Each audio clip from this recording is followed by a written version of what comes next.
47절부터 마지막 절인 52절까지 말씀입니다. 사무엘상 14장 제가 갖고 있는 성경책 구약성경 430쪽이고요. 사무엘상 14장 47절부터 52절까지 말씀을 우리 같이 한 목소리로 봉독하겠습니다.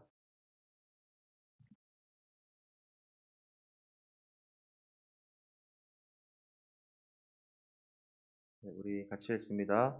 사울이 이스라엘 왕위에 오른 후에 사방에 있는 모든 대적 곧 모압과 암몬 자손과 에돔과 소바의 왕들과 블레셋 사람들을 쳤는데 향하는 곳마다 이겼고 용감하게 아말렉 사람들을 치고 이스라엘을 그 약탈하는 자들의 손에서 건졌더라.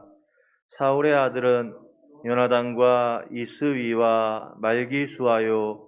그의 두 딸의 이름은 이러하니 맏딸의 이름은 메라비요 작은 딸의 이름은 미갈이며 사울의 아내 이름은 아히노아미니 아히마아스의 딸이요 그의 군 사령관의 이름은 아브넬이니 사울의 숙부 넬의 아들이며 사울의 아버지는 기스요 아브넬의 아버지는 네리니 아비엘의 아들이었더라. 사울이 사는 날 동안에 블레셋 사람과 큰 싸움이 있었으므로 사울이 힘센 사람이나 용감한 사람을 보면 그들을 불러 모았더라. 아멘.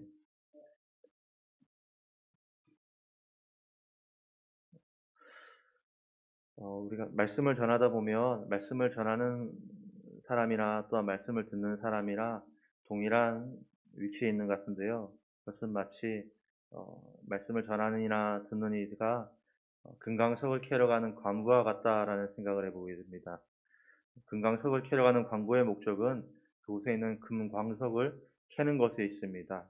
그런데 그것을 캐다 보면 그곳에 있는 돌과 흙이 있고 그리고 그곳에 약간의 금이 묻어져 나오죠. 그런데 거기서도 지혜로운 사람 혹은 너무 당연한 거죠.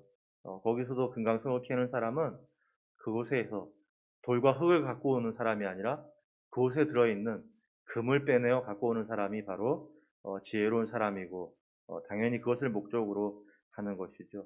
근데 말씀을 전하는 것과 말씀을 듣는 것도 동일한 것 같습니다.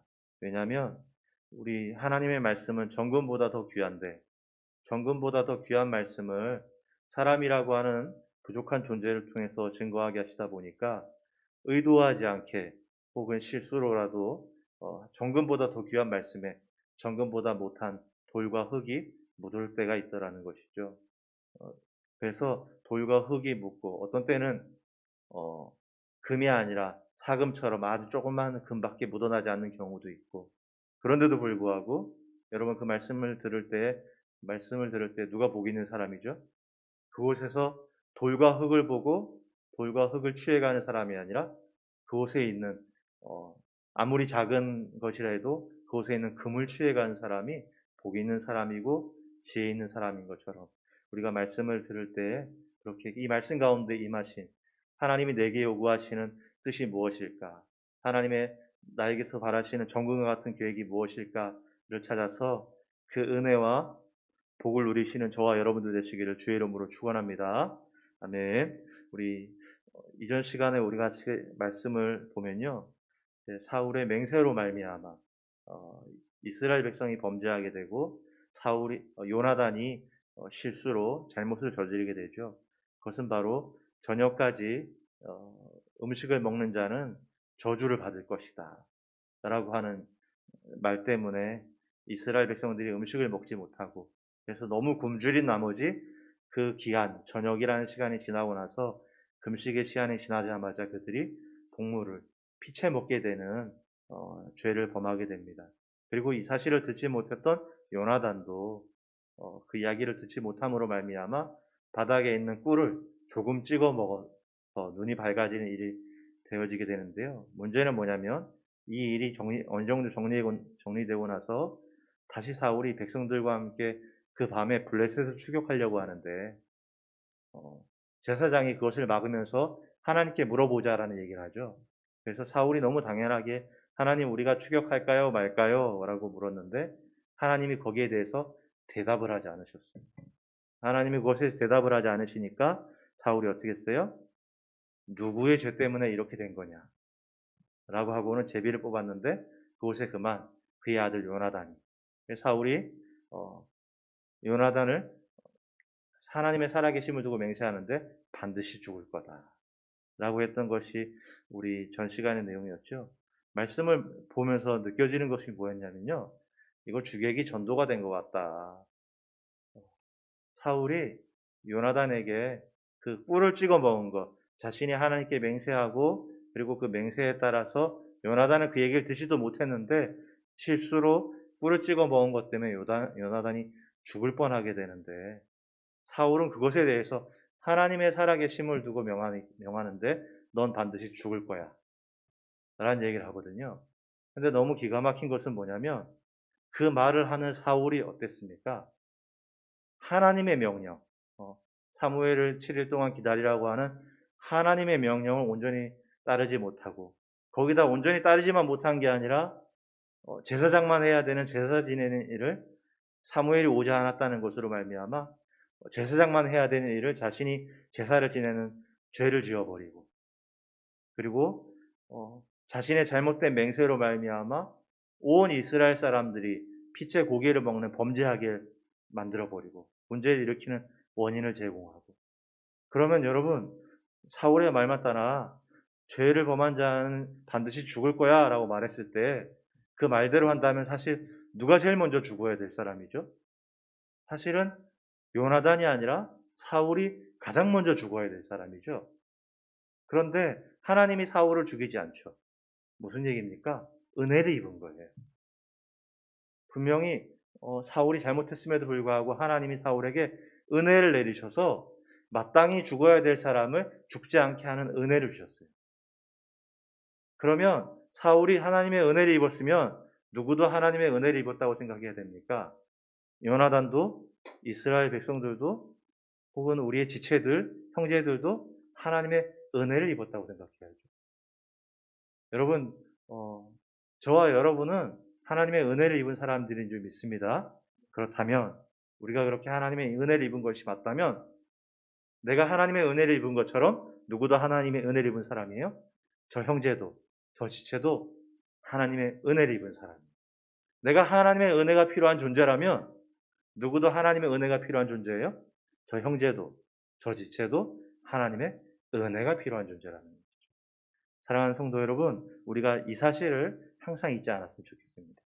사울은 은혜를 입었고 하나님의 은혜로 살아갈 수밖에 없는 존재였는데 그가 은혜를 입었음에도 불구하고 자신은 그 은혜를 받아놓고 자신의 아들과 지체들과 이웃들에 대해서는 그 은혜에 대해서 냉정하게 사람을 대하게 된다면 그래서 성경에 보니까 긍휼히 여기는 자가 긍휼히 여김을 받을 것이라 하나님 말씀하셨죠. 우리 이 말씀처럼 주님의 은혜가 있었고 나에게 그 주님의 은혜가 있는 것처럼 나에게 또한 그 주님의 은혜가 필요한 것처럼 우리 형제와 지체에게도 주님의 은혜가 필요하다. 그래서 오늘 본문에 47절 48절을 보니까 이렇게 이야기합니다. 사울이 이스라엘 왕위에 오른 후에 사방에 있는 모든 대적 곧 모압과 암몬 자손과 에돔과 소바의 왕들과 블레셋 사람들을 쳤는데 향하는 곳마다 이겼고 용감하게 아말렉 사람들을 치고 이스라엘을 그 약탈한 자들의 손에서 건졌더라. 우리가 다 읽지 않았습니다만 이 47절부터 52절까지의 말씀은 사울의 업적과 사울에 있는 집안에 속한 사람들에 대해서 이야기하고 있죠. 그런데 그것은 뭐냐면 이스라엘 왕에 오른 후에 사울의 업적에 대해서 말하는데 보통 이 업적은 언제 이야기하는 거냐면 그 왕이 끝나갈 쯤에 끝에 가서 이 평가를 받게 되어 있는 것이 업적인데 사울은 이제 40년의 왕생활 하는데 이제 2년 왕생활 밖에 못했어요. 그런데 성경에 이제 시작하는 왕에게 뭐가 나와요? 그의 업적에 대해서 말해요. 여러분 이것이 우리에게 알려주는 것이 뭐죠?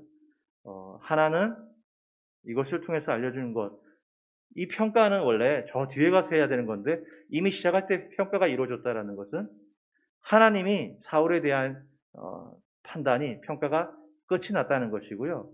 다른 하나는 앞으로 사울의 모습이 이와 같을 것이다라는 것입니다. 여러분, 우리가 이 말씀에서 우리가 잊지 말아야 될 게 뭐죠? 사울 왕에게 뭐가 주어졌어요? 하나님의 평가가 주어졌어요. 이 왕이 이미 하나님의 평가를 받아서 이렇게 결정되었어요. 마찬가지로 여러분, 저도 그렇고 여러분도 그렇고 우리에게도 언젠가는 무엇이 찾아오게 됩니까?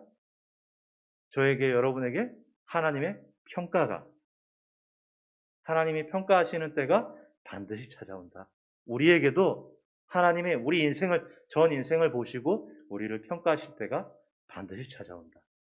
그래서 사울이 왕위에 오른 후에 그의 업적에 대해서 말하는데, 그가 향하는 곳마다 이겼고 용감하게 아말렉 사람들을 쳐서 이스라엘을 그들의 손에서 건졌다라는 것은 분명 그의 업적입니다.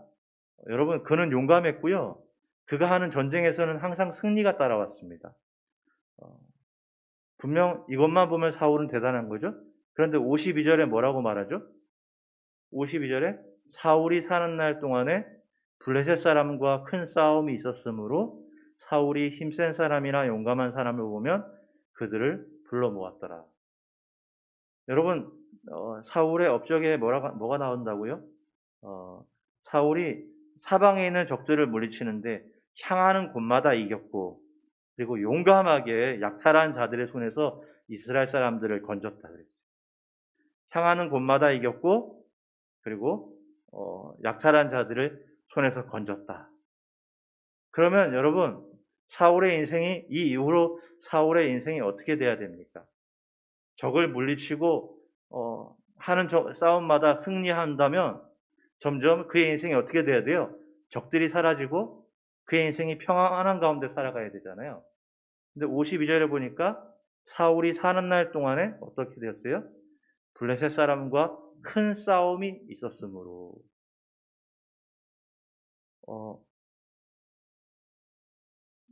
사방의 적들에게 사울이 향하는 곳마다 승리하고 용감하게 약탈한 자들에게서 건져내고 해서 계속 승리의 연속이었는데, 그런데 사울의 인생을 평가해 보니까 그의 인생은 어떤 인생이에요? 사는 날 동안에 큰 싸움이 있었던 인생이었다. 여러분, 무엇을 얘기하는 겁니까? 그의 삶이 평안이 없었다. 여러분, 왜 사울의 삶은 이렇게 힘겹고 어려운 것일까요? 그것은 이 52절에 보면 그 이유가 나오는데요. 사울이 사는 날 동안에 블레셋 사람과 큰 싸움이 있으므로 사울이 어떻게 했어요? 큰 싸움을 어떻게 해결하려 했어요? 힘센 사람이나 용감한 사람을 보면 그들을 불러 모았다. 큰 싸움이 있었고 그 큰 싸움을 사울이 어떻게 해결했다고요? 힘센 사람이나 용감한 사람을 보면 그들을 불러 모았다. 사울의 문제는요, 무엇입니까? 이 큰 문제를, 이 큰 싸움을 무엇으로 해결하려고 그래요? 사람으로 해결하려 했다는 거예요. 창세기 1장 27절에 보니까 하나님이 자기 형상 곧 하나님의 형상대로 사람을 창조하시되 남자와 여자를 창조하시고 라고 있어요. 우리를 하나님의 형상으로 창조하셨는데요. 여러분, 생각해 보십시오. 지금 제 손에 장갑이 있다고 생각해 보세요. 이 손에 여기 장갑이 있는데 이 장갑은 무슨 형상을 갖고 있죠? 손의 형상을 갖고 있어요. 여러분, 이 장갑을 갖고요, 여기에 있는 투명 유리를 닦을 수 있습니다. 걸레로도 쓸 수 있는 거예요. 추울 때 그 장갑을 갖고서 불에 던지면 불쏘시개로도 쓸 수 있어요. 장갑을 돌돌 말아서 아이들한테 던져주거나 그러면 아이들 놀라고 공놀이처럼 놀 수도 있을 거예요. 하려고 하면 참 여러 가지 것들을 할 수 있을 거예요. 그런데 여러분, 장갑이 무슨 형상? 손의 형상을 갖고 있다는 것은 무엇을 말하는 거죠? 이 장갑이 어느 때에 그 만들어진 목적에 정확하게 부합하게 되는 거죠. 손의 형상이라는 것. 이걸로 분명 유리도 닦을 수 있고 걸레로도 쓸 수 있고 불쏘시개로도 쓸 수 있어요. 잘 탈 거예요. 맞아요. 그런데 이 장갑이 손의 형상을 갖고 있다라는 것은 이 장갑이 어느 때 가장 그 목적에 맞게 쓰여질 수 있는 것이죠. 이 장갑에 손이 들어왔을 때. 장갑에 속에 손이 들어와 그것에 쓰임 받을 때 이 장갑을 비로소 그 형상에 맞는 역할, 만들어진 참 목적을 이룩할 수 있는 것이죠. 그런데 성경에서 사람을 뭐라고 그랬다고요? 세상의 모든 만물들, 물고기는 물고기의 형상으로, 코끼리는 코끼리의 형상으로, 새는 새의 형상으로 만들었는데 유일하게 사람만 사람의 형상이라 하지 않고 하나님의 형상이라고 말했거든요. 그에게 무엇을 말하는 겁니까? 사람은 누구를 만날 때, 누구에게 쓰임 받을 때, 여러분 사람답게 사는 정도가 아니에요. 우리는 사람은 하나님을 만날 때, 우리의 삶에 문제가 있을 때 사람은 누구에게서 해결받아야 된다고요? 사람은 하나님을 통해서 해결받을 때 삶의 진정한 목적과 행복을 거기서 찾을 수 있다는 거예요. 아무리 장갑이 손의 형상을 갖고 있고 아무리 그것이 천이 좋아갖고 이것이 닦았을 때 아무리 잘 닦여도 아무리 그것을 불에 던져서 불이 너무 잘 타더라도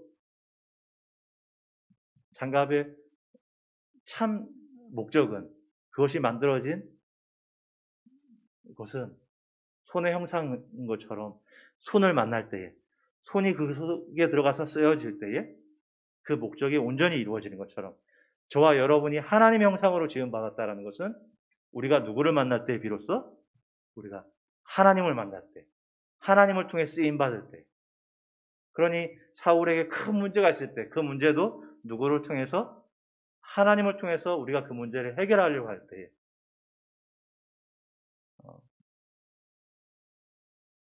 사실은 사울의 삶이 비로소 선하게 그 인생을 살아갈 수 있을 텐데 이 사울은 보니까 하는 전쟁마다 족족 이겼음에도 불구하고 그의 인생을 평가해 보니 그의 사는 날 동안에 큰 싸움이 있었더라 라는 것은 그의 인생이 평탄하지 못했다. 왜 평탄하지 못한가 봤더니 사울이 그 큰 문제를 가지고 어떻게 해결한다고요? 그 큰 문제를 갖고 하나님에게서 그 문제를 해결받아야 되는데 그는 그 큰 문제를 갖고 사람을 통해 힘센 사람이나 용감한 사람을 통해 그것을 해결하려고 하였다. 두 번째 사울이 잘못된 이유가 무엇이냐면요. 그것은 목적이 틀렸기 때문인데 제가 읽어드릴게요. 사무엘하 21장 17절에 이런 말씀이 나옵니다. 수르야의 아들 아비새가 다윗을 도와 그 블레셋 사람들을 쳐 죽이니 그때 다윗의 추종자들이 그에게 맹세하여 이르되 왕은 다시 우리와 함께 전장에 나가지 마옵소서 이스라엘의 등불이 꺼지지 말게 하옵소서 하니라. 내용은 이런 겁니다. 다윗이 노년에 부하들과 같이 나가서 전쟁에 나가서 블레셋을 이겨요. 그리고 돌아왔는데 그 부하들이 다윗 왕에게 이제는 전쟁에 나가지 말아달라고 그래요. 왜냐하면 이스라엘의 등불이 꺼질까 봐. 이 사람들은 다윗을 어떻게 봤어요? 이스라엘의 등불로 봤어요. 당신이 꺼지면 우리나라 큰일 납니다. 그러니까 당신이 꺼지지 않도록 앞으로는 전장에 나가지 말아주세요. 이스라엘의 등불. 사랑하는 성도 여러분, 여러분의 자녀들이, 여러분의 식구들이 이 나라 이 민족의 등불이 되길 원하지 않으십니까? 다윗은 그 나라의 등불과 같은 사람이었어요. 마찬가지로 여러분 사울은 어떻습니까? 사울은 약탈한 자의 손에서 그들을 건져내고 하는 전쟁마다 이겨내고 할 때 이스라엘 백성이 사울을 어떻게 봤겠어요? 이스라엘의 등불처럼 봤다라는 거예요. 여러분 사울도 이스라엘의 등불이었고 다윗도 이스라엘의 등불이었어요. 여러분 우리의 가족과 우리의 자녀들이 이 나라 이 민족의 등불과 같이 되기 원하십니까? 그러면 다윗을 보면 돼요. 여러분 사울의 문제점이 다윗을 통해서 비교해 보면 그의 문제점이 무엇인지 알 수 있는데요. 여러분 다윗은 이스라엘의 등불이었고요. 사울도 이스라엘의 등불이었어요. 그런데 이 두 사람 사이에 무슨 차이가 있는 거냐? 이 바로 다음 장 사무엘하 22장 29절에 이런 내용이 나옵니다. 다윗의 고백인데요. 앞에서 이스라엘 군인들이 다윗을 향해서 우리와 함께 다시 전장에 나가지 마옵소서, 이스라엘의 등불이 꺼지지 말게 하옵소서라고 소리를 들었던 다윗이 뭐라고 고백하냐? 22장 29절에 여호와여, 주는 나의 등불이시니 여호와께서 나의 어둠을 밝히시리이다. 여러분, 사람들이요 다윗을 이스라엘의 등불이라고 했어요. 그럴 때 다윗은 누가 등불이라고 고백합니까? 여러분, 다윗이 자신이 전쟁에서 아무리 많이 이겼다고 해도, 그래서 사람들이 자신을 이스라엘의 등불이라고 치켜 세운다고 해도 다윗은 등불이 자신이 아니라 하나님이심을 알았어요. 여러분, 이 차이가 사울과 다윗을 갈라놓았어요. 하나님을 등불로 삼는 사람하고요, 자신이 등불이 되려는 사람이에요. 그리고 이 둘의 차이는 그 끝에 갔을 때 분명하게 달라지는데요. 여러분, 이 이야기를 하면서 말씀을 맺을까요? 사울과 다윗을 비교해 보면요, 재미난 것은 자신을 등불로 삼았던 사울은요, 말씀해 보면 전쟁에 정말 족족 이겨요. 한 번도 패배하지 않고 전쟁에 계속 이겨요. 자신을 등불로 삼고 그렇게 살아가는 사람, 큰 문제를 사람을 통해서 해결하려고 했던 사울이요, 전쟁에 한 번도 지지 않아요. 딱 한 번 지는데 그 전쟁이 뭐냐면 이 사무엘상 마지막에 나오는 전쟁에서 딱 한 번 져서 거기서 죽음을 맞이해요. 전쟁에 지지 않아요. 그런데 다윗은 어떻죠? 다윗은 도망 다니고 패배하고 창피를 당하고 정말 우여곡절을 겪습니다. 그런데 여러분, 이 두 사람 사이에 무슨 차이가 있어요? 자신을 등불이 되게 하려는 사람과 하나님이 등불이라고 믿는 사람 사이에 나중에 가보니까 그의 인생의 끝이 어떻게 됩니까? 사울은 나중에 블레셋에게 비참하게 죽음을 맞이하는 반면에 다윗은 영원히 기억되도록. 사랑하는 여러분, 말씀을 맺으면서요, 우리 같이 이것을 기억했으면 좋겠습니다.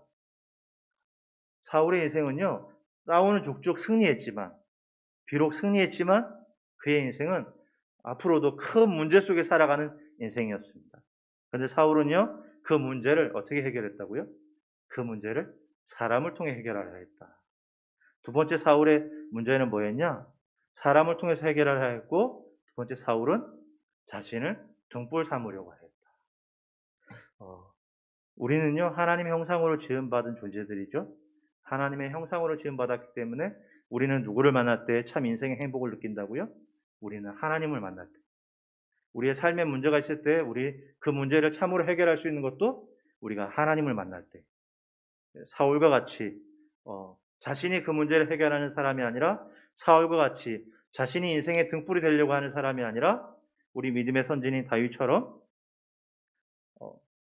하나님을 통해서 그 문제를 해결하려고 하고, 하나님이 우리의 삶의 등불 되심을 항상 바라보며 그 하나님 바라봄으로 이겨나가시고 승리하시는 저와 여러분들 되시기를 주의 이름으로 축원합니다. 우리 시간 같이 한 목소리를 기도하겠습니다.